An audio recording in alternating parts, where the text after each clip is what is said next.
നമസ്കാരം. കേരളത്തിൽ ഇപ്പോൾ എവിടെയും ആർക്കും എന്തും ചെയ്യാം എന്ന ഒരു സ്ഥിതിയിലേക്ക് മാറിയിരിക്കുന്നു എന്നതാണ് നമ്മൾ കാണുന്ന ക്രമസമാധാന നിലയുടെ ഏറ്റവും വലിയ പ്രത്യേകത.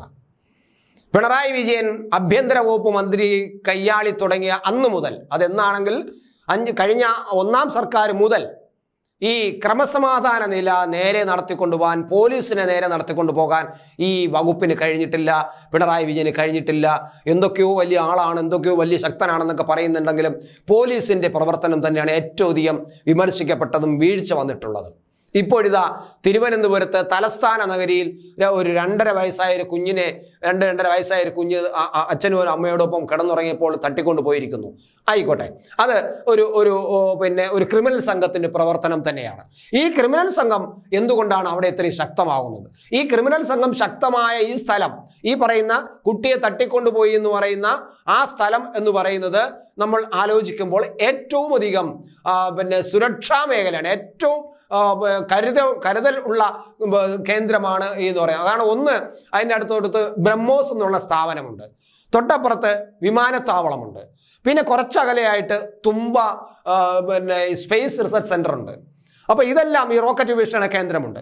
അപ്പൊ ഇങ്ങനെ പ്രധാനപ്പെട്ട ഒരു കേന്ദ്രമാണ് ഇപ്പോൾ ഈ കുട്ടിയെ കാണാതായിരിക്കുന്ന സ്ഥലം എന്ന് പറയുന്നത്. അതുകൊണ്ട് തന്നെ കേരളത്തിന്റെ പ്രത്യേകിച്ച് തലസ്ഥാന നഗരിയിലെ ഏറ്റവും തന്ത്രപ്രധാനമായ സുരക്ഷിതമുള്ള വളരെ പ്രധാനപ്പെട്ട ഒരു കേന്ദ്രമാണ്. അവിടെ നിന്നാണ് ഈ കുട്ടിയെ കാണാതെ പോയിരിക്കുന്നത്.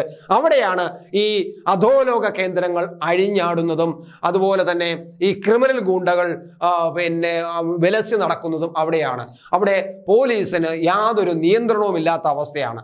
ഇതാണ് നമ്മൾ കാണുന്ന കേരളത്തിന്റെ ക്രമസമാധാന ആഭ്യന്തര വകുപ്പിന്റെ കയ്യാളൽ പരാജയമാകുന്നു എന്ന് പറയുന്നത്. ഇപ്പൊ കുട്ടിയെ കണ്ടെത്തിയില്ല എന്നത് ഒരു പ്രധാന വിഷയം തന്നെയാണ്. കുട്ടിയെ കണ്ടെത്തേണ്ടത് ഈ കേരളത്തിന്റെ ആവശ്യമാണ്, കേരളത്തിന്റെ പോലീസിന്റെ ആവശ്യമാണ്. ഇല്ലെങ്കിൽ അത് ഒരുപക്ഷെ കണ്ടെത്തിയേക്കാം. നമ്മൾ കൊല്ലത്ത് ഓയൂരിൽ സംഭവിച്ചതുപോലെ ഒരുപക്ഷെ കണ്ടെത്തിയേക്കാം, അല്ലെങ്കിൽ എവിടെന്നെങ്കിലും ആ കുട്ടിയെ കണ്ടെടുത്തേക്കാം. പക്ഷേ സംഭവം നമ്മൾ അതിനേക്കാൾ ഉപരി ഈ കുട്ടിയെ കാണാതെ പോയി എന്നതും കുട്ടിയെ കണ്ടെത്തിയില്ല എന്ന് പറയുന്നതിനേക്കാളും ഉപരി നമ്മൾ കാണേണ്ടത് അതീവ സുരക്ഷയുള്ള ഒരു പ്രദേശത്ത് വിമാനത്താവളവും റെയിൽവേ സ്റ്റേഷനും അതുപോലെ വേളി സ്റ്റേഷനും കേരളത്തിലെ ഏറ്റവും പ്രധാനപ്പെട്ട ഒരു റെയിൽവേ കേന്ദ്രമായിട്ട് മാറാൻ പോകുന്ന വേളി സ്റ്റേഷനും തുമ്പ സ്പേസ് VSS കേന്ദ്രവും അതുപോലെ തന്നെ ബ്രഹ്മോസും, ഏറ്റവും പ്രധാനം ബ്രഹ്മോസ് എന്നുള്ള സ്ഥാപനവും കേന്ദ്ര സർക്കാരിന്റെ ആ ബ്രഹ്മോസ് എന്ന സ്ഥാപനവും ഒക്കെ നിൽക്കുന്ന തന്ത്രപ്രധാനമായ സ്ഥലത്താണ് ഇത് സംഭവിച്ചിരിക്കുന്നത്. ഇവിടെ ഇതിന്റെ ഉത്തരവാദിത്വം ഈ സർക്കാർ ഏറ്റെടുക്കുക തന്നെ. സംസ്ഥാന സർക്കാർ ഇതിൽ നിന്ന് ഒഴിഞ്ഞു പോകാൻ കഴിയില്ല. അവിടെ ഏറ്റവും ക്രിമിനലുകൾക്ക് അഴിഞ്ഞാടാൻ പറ്റുന്ന ഒരു അവസ്ഥയാണ്, ഒരു സ്ഥിതിയാണ് അവിടെ ഉള്ളതെന്നാണ് പൊതുവിൽ അറിയുന്നത്. അവിടെ താമസിക്കുന്നവർ പോലും പലപ്പോഴും പറയാറുണ്ട്, ഈ ആൾ സയൻസ് കോളേജിന്റെ ആ പരിസരത്തും ഈ പേട്ട ശംഖുമുഖം റോഡ് ഭാഗത്തും ഒക്കെ സാധാരണ ലെവലിൽ പോലും യാത്ര ചെയ്യാൻ പറ്റാത്ത അവസ്ഥയാണ്. ഈ ഏറ്റവും അധികം അവിടെ ഇതര സംസ്ഥാന തൊഴിലാളികൾ താമസിക്കുന്നുണ്ട്. അതില്ലായിരുന്നവർ പോലും, ഇതര സംസ്ഥാന തൊഴിലാളി ഇല്ലായിരുന്ന കാലഘട്ടത്തിൽ പോലും അവിടെ ഈ ക്രിമിനൽ ഗൂണ്ടകളുടെ ഒരു കേളി രംഗമാണ്, ഏറ്റവും ഇഷ്ടപ്പെട്ട സ്ഥലമാണ് ഇവിടം.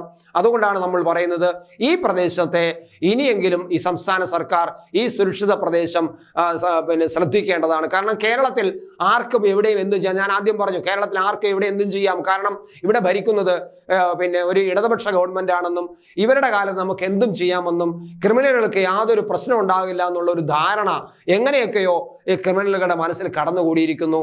അത് എന്തെങ്കിലും ഉണ്ടായാൽ തന്നെ പാർട്ടി നേതാക്കന്മാരെ കാണുകയും അവരെ കൊണ്ട് ഇടപെടുത്തിയാൽ മതി, തൽക്കാലം അല്ലെങ്കിൽ ഊരി രക്ഷപ്പെടാമെന്നുള്ള ഒരു ആത്മവിശ്വാസവും ക്രിമിനലുകളുടെ മനസ്സിൽ കടന്നുകൂടിയിരിക്കുന്നു. ഇത് മാറ്റിയെടുക്കേണ്ടത് ഈ ഗവൺമെന്റിന്റെയും ഈ പാർട്ടിയുടെയും ഉത്തരവാദിത്തമാണ്. കുറെ കാലം നിങ്ങൾ ചില രാഷ്ട്രീയ താല്പര്യത്തിന് വേണ്ടി ഇവരെല്ലാം താലോലിക്കുകയും വളർത്തുകയും ചെയ്തുവെങ്കിൽ ഇപ്പോൾ അവർക്ക് നിങ്ങൾക്ക് തന്നെയാണ് അവർ ശല്യമായിരിക്കുന്നതും തടസ്സമായിരിക്കുന്നതും പാരയായിരിക്കുന്നതും. അതുകൊണ്ട് തന്നെ ഈ പ്രധാനപ്പെട്ട സ്ഥലത്ത് നിന്ന് ഒരു കുട്ടിയെ കാണാതെ പോയത് അടിയന്തരമായിട്ട് കണ്ടെത്തുകയും ആ പ്രദേശം ഇനി പോലീസിന്റെ ഏറ്റവും വലിയ ജാഗ്രതയുള്ള പ്രദേശമായി മാറുകയും ചെയ്യണം എന്ന് തന്നെയാണ് ഞങ്ങൾക്ക് പറയാനുള്ളത്.